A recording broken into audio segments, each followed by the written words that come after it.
Mga dahilan bakit masarap tumandang may pera.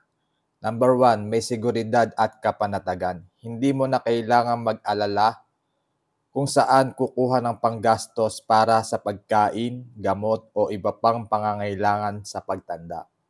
Number 2, mas maraming pagpipilian sa buhay. Pwede kang mamili kung saan titira, kung magpapahinga ka o magpapatuloy sa mga hilig mo at kung paano mo gustong gustuhin ang iyong oras. Number 3, hindi magiging pabigat sa pamilya. So masarap sa pakiramdam na hindi mo kailangang umasa sa mga anak o kamag-anak mo para sa pang-araw-araw mong pangangailangan. Number 4, pwede mong ipagpatuloy ang saya sa buhay.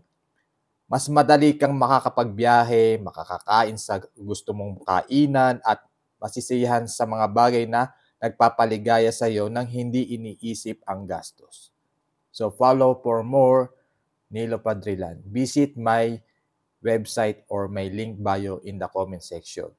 Thank you for watching.